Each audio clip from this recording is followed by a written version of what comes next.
Hi, how are you? How are you? Long time no see. So, kamusta na? So okay naman kahit paano. So base kasi sa kausap ko na business partner, so na-disappoint lang din ako kasi maganda kasi yung paliwanag na iyak ako, okay lang. Ayaw ko manira kasi totoo lang naman din talaga. Na?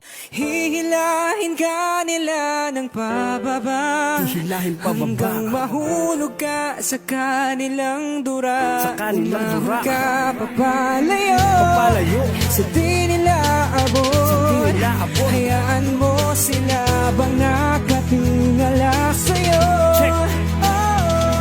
Humayo ka't umahon sa iyong mundong kinamulatan. Pilitin bumangon kung nabigo o nadapaman. Gamitin mong gabay kahirapan na naranasan. Mga mahilig sumira ng iba ay huwag mong tularan. Ang mga utak talangka na may sipit na pangdigma. Mga taong nakahanda na hilahin ka pababa. Nakakabahala na nalimot na nila ang pagpikit. Sa kanilang puso ang tanging namumutawi ay inggit. Di mo kailangan makinig sa mga mapangusgang bibig. Magpatuloy ka hanggat meron sa iyong bumibilig. Tandaan, pagkakamali mo'y di sasalamin. Sa iyong pagkatao basta't pagkakamali mo'y tanggapin. Amin po Panginoon, patawarin niyo po sila. At mapagtanto nilang maling manira ng iba. Sana'y marinig nila iyong mapagmahal na tinig. At tanging ipalaganap sa mundo ay ang pag-ibig.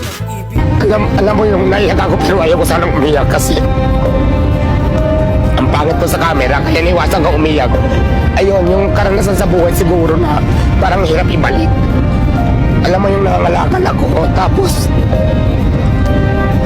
wala ka namang ginagawang masama. Lahat na ng discrimination na sa akin na alam mo yung nilalaban ko yung sarili ko. Tapos kalakal lang naman yung hinahanap natin para mabuhay ako. Tapos lahat ng taong discrimination sa iyo, lahat na lalaitin ka, parang hirap, parang kung maaari sana, ayaw ko na sana kang ibalik yun. Yun yung mga hindi ko makakalimutan sa buong buhay ko. Nakakaiyak. Paus ako, sorry.